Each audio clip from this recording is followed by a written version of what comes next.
دنیا اب امریکہ کے بغیر بھی آگے بڑھ سکتی ہے، چین کا بڑا اعلان۔ چینی صدر شی جن پنگ نے کہا کہ لوگ سمجھتے تھے برطانوی سلطنت کا سورج غروب نہیں ہوگا، برطانیہ بھی عالمی منظرنامے سے پیچھے ہٹ گیا۔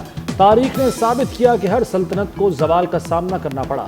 امریکہ نے دنیا کا احترام کھویا تو انجام زوال پذیر ملکوں جیسا ہوگا۔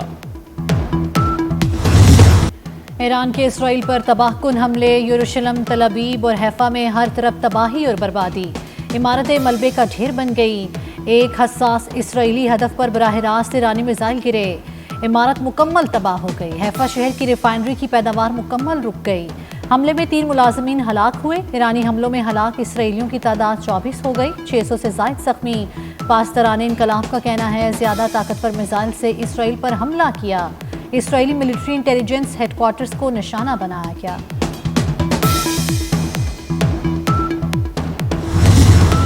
امریکی صدر کی ایرانی شہریوں کو تہران خالی کرنے کی وارننگ، ایران سے ایٹمی پروگرام ترک کرنے کا مطالبہ بھی کر دیا۔ ڈونلڈ ٹرمپ کینیڈا میں G7 اجلاس چھوڑ کر امریکہ پہنچے، کہا سیز فائر نہیں، جوہری مسئلے کا حقیقی خاتمہ چاہتا ہوں، یہ جنگ بندی سے بہتر ہے۔ ایران کو ایٹمی ہتھیار نہیں بنانے دیں گے، ایران سے مذاکرات کا ارادہ نہیں۔ ڈونلڈ ٹرمپ کی ملک واپسی پر اپنے بیان کی بھی وضاحت، کہا تہران سے شہریوں کے انخلاء کی اپیل ان کی حفاظت کے لیے کی تھی۔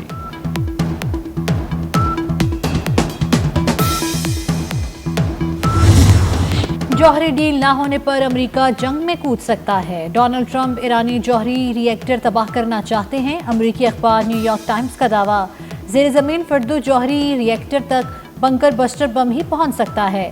GBU-57 صرف B-2 بمبار سے ہی گرایا جا سکتا ہے، یہ دونوں صرف امریکہ کے پاس ہے۔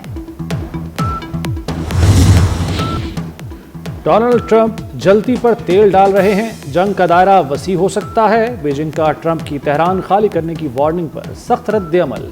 ترجمان چینی وزارت خارجہ کے مطابق شعلوں کو ہوا دینا اور تیل چھڑکنا شدت کا باعث بنے گا۔ اسرائیل پر اثر رکھنے والے ممالک ذمہ داری نبھائیں، روس کی ایک بار پھر ثالثی کی پیشکش۔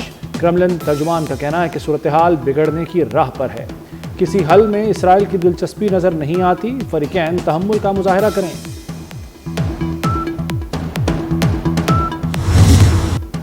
اسرائیلی فوج کا سینئر ایرانی کمانڈر علی شادمانی کو شہید کرنے کا دعویٰ۔ جنرل علی شادمانی کو خاتم الانبیاء سینٹرل ہیڈ کوارٹرز کا کمانڈر مقرر کیا گیا تھا۔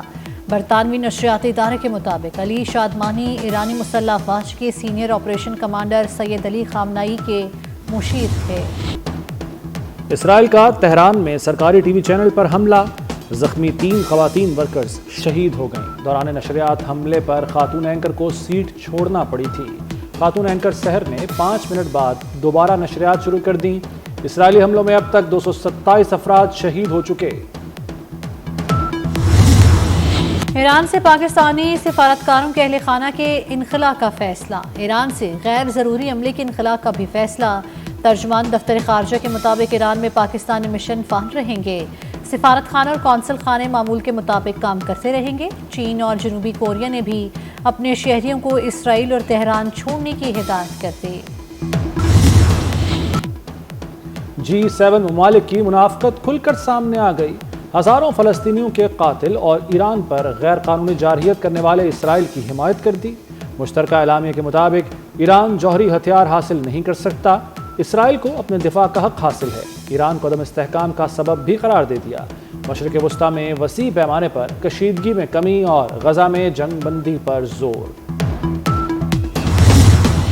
G7 اجلاس میں بھارت کی سفارتی تنہائیاں، کینیڈا میں شریک ممالک کے سربراہان کی موجودگی میں بھارتی وزیر اعظم مودی غیر حاضر۔ بین الاقوامی میڈیا نے بھی G7 اجلاس کی کوریج میں بھارت کا نام اور پرچم منظر سے غائب کر دیا۔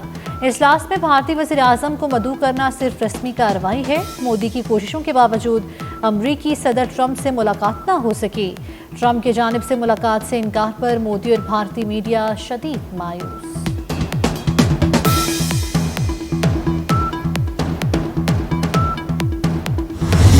فیلڈ مارشل سید عاصم منیر کا امریکہ کا سرکاری دورہ، واشنگٹن میں اوورسیز پاکستانیوں سے ملاقات۔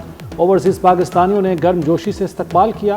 ملاقات میں افواج پاکستان کی کارکردگی کو خراج تحسین پیش کیا۔ فیلڈ مارشل کا اوورسیز پاکستانیوں کے کردار پر اظہار تحسین۔ ترسیلات، سرمایہ کاری اور عالمی سطح پر پاکستان کا نام روشن کرنے پر شکریہ ادا کیا۔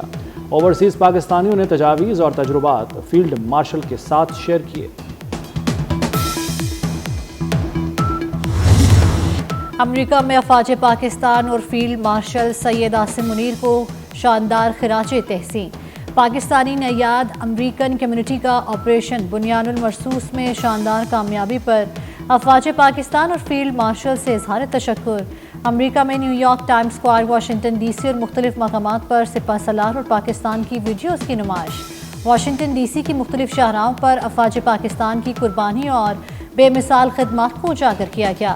ویڈیوز میں افواج پاکستان اور شہداء کو شاندار خراج تحسین۔ وزیراعظم شہباز شریف کی صدر آصف زرداری سے ملاقات، ملک کی موجودہ سیاسی اور معاشی صورتحال پر گفتگو۔ وزیراعظم نے اپنے حالیہ دورہ متحدہ عرب امارات اور وفاقی بجٹ کے حوالے سے آگاہ کیا۔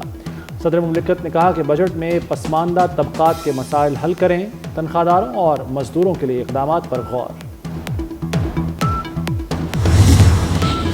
سولر پینلز کی درآمد پر 18% سیلز ٹیکس ختم کرنے کی تجویز منظور۔ سینیٹر سلیم مانٹوی والا کی زیر صدارت قائمہ کمیٹی خزانہ اجلاس میں تجویز منظور کی گئی۔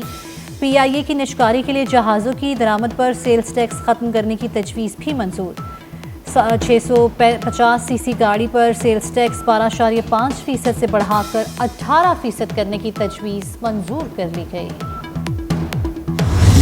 ہمارا جو ترقیاتی بجٹ ہے 23% اس جو ہے وہ ٹوٹل بجٹ کا ٹوٹل جو بجٹ آؤٹ لے ہے اس کا 23% ہے۔ ہم نے پچھلے سال بھی کوئی ٹیکس نہیں لگایا تھا پنجاب میں، اور اس سال بھی ہماری حکومت نے چیف منسٹر صاحبہ کی خصوصی ہدایات پہ کوئی ٹیکس نہیں لگایا گیا۔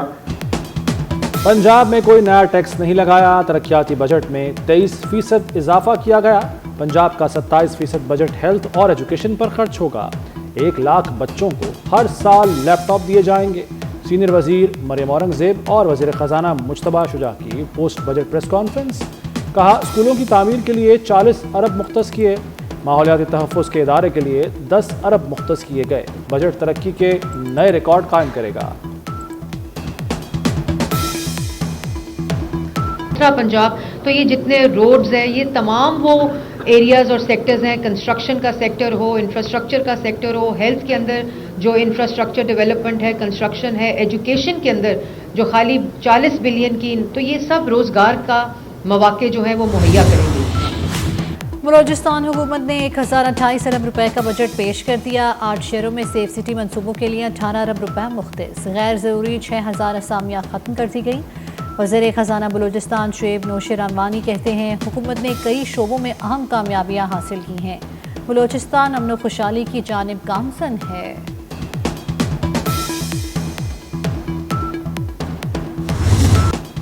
D G I S P R lieutenant general Ahmed Sharif Chaudhry کا کراچی میں جناح یونیورسٹی برائے خواتین کا دورہ، بھارت کے خلاف آپریشن میں پاکستانی عوام کے کردار کو سراہا۔ واضح کیا کہ کشمیر پاکستان کی شہرگ ہے۔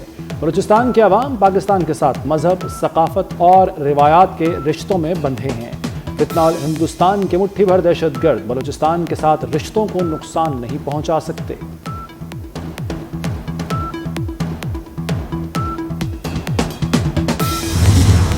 مشرق وسطیٰ میں کشیدگی میں کمی کے لیے سفارتی کوششیں۔ اسحاق ڈار سے یو اے ای کے وزیر خارجہ شیخ عبداللہ بن زائد کا ٹیلی فونک رابطہ۔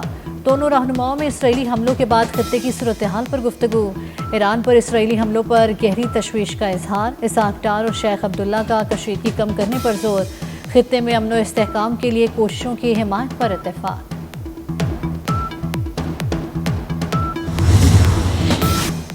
آئی اے ای اے بورڈ آف گورنرز کے 11 ارکان کی ایران کے جوہری تنصیبات پر اسرائیلی حملے کی مذمت۔ انٹرنیشنل ایٹامک انرجی ایجنسی کے بورڈ آف گورنرز کے 11 رکن ممالک نے ایک مشترکہ بیان جاری کر دیا۔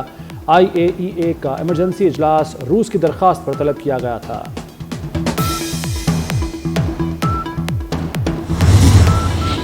پاکستان سمیت 21 ممالک کے وزرائے خارجہ کی ایران پر اسرائیلی حملوں کی مذمت۔ اسرائیلی جارحیت کو یو این چارٹر اور عالمی قوانین کی کھلی خلاف ورزی قرار دے دیا۔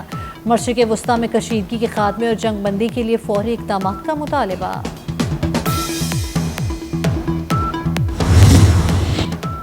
غزہ میں امداد کے منتظر فلسطینیوں پر اسرائیلی ٹینکوں کی گولہ باری، اسرائیلی بمباری سے 45 فلسطینی شہید ہو گئے۔ حملے کے وقت بھوک سے ستائے فلسطینی GHF امدادی مراکز سے کھانا حاصل کرنے کے لیے جمع تھے۔ وزیر اعظم کی 2028 تک ریکوڈک کو ریلوے لائن نیٹ ورک سے منسلک کرنے کی ہدایت۔ شہباز شریف کی زیر صدارت اجلاس میں پاکستان ریلویز کی اپ گریڈیشن اور ریکوڈک تک توسیع کا جائزہ۔